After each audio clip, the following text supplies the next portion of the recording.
চট্টগ্রামে ছুটছেন তানজিম হাসান সাকিব। এই দৌড় কি তাকে বিশ্বকাপ অবধি নিয়ে যেতে পারবে? অনুশীলনের পর অনুশীলন করেই যাচ্ছেন আফিফ হোসেন, কিন্তু মূল ম্যাচে নিজের পারফরম্যান্স দেখানোর সুযোগ বাঁহাতি এই ব্যাটার কি আদৌ পাবেন?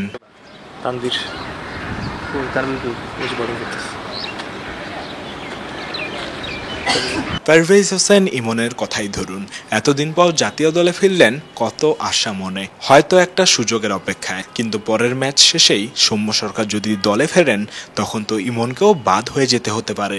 একই কথা তানভীরের বেলাতেও প্রযোজ্য। সাকিব আছেন যে।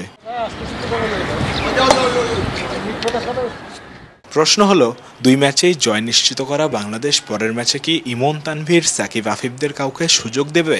সহকারী কোচের কথা শুনলে তা অন্তত মনে হয় না, কেননা সবার আগে সিরিজ জয় এটাই দলের মূল ভাবনা।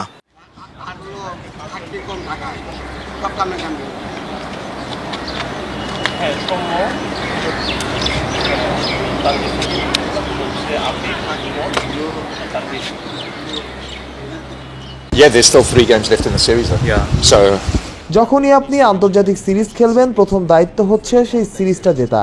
ওই দায়িত্বটাই সবার আগে ঠিকঠাক পালন করতে হবে, এরপর আপনি পরীক্ষা নিরীক্ষা করতে পারেন। সুতরাং আমরা ঠিক তাই করেছি, যেটা এই উইকেটে জয়ের জন্য আমাদের করণীয় ছিল। win a game of cricket on that wicket. Yeah, you're asking me the same question I've been asked. You know, the first thing within a series is to win the series. আমাদের প্রথম কাজ হচ্ছে series জয়, এরপর পরীক্ষা নিরীক্ষা। আপনি চাইলেন আর আমরা পরীক্ষা নিরীক্ষা করলাম। এরপর কিছু ভুল হলে আপনারাই আমাদের পরীক্ষা নিরীক্ষার সমালোচনা করবেন। আমাদের ওই কাজটাই করতে হবে যেটা আমরা সঠিক মনে করব। To do what we think is the right thing to do in that series. Walton এসিতে ইনস্টলেশন একদম ফ্রি। পরীক্ষা নিরীক্ষার পথে এগোতেই চায় না টাইগাররা। যদি হেরে যায় তখন যে সমালোচনাটা হবে সেটাই এড়াতে মূলত। যদি সেরা একাদশ নিয়েই খেলে যাবে তাহলে বাকিরা কি শুধুমাত্র অনুশীলন করেই নিজেদের প্রস্তুতি সারবে? চট্টগ্রাম থেকে উৎস মাহমুদ, অলরাউন্ডার।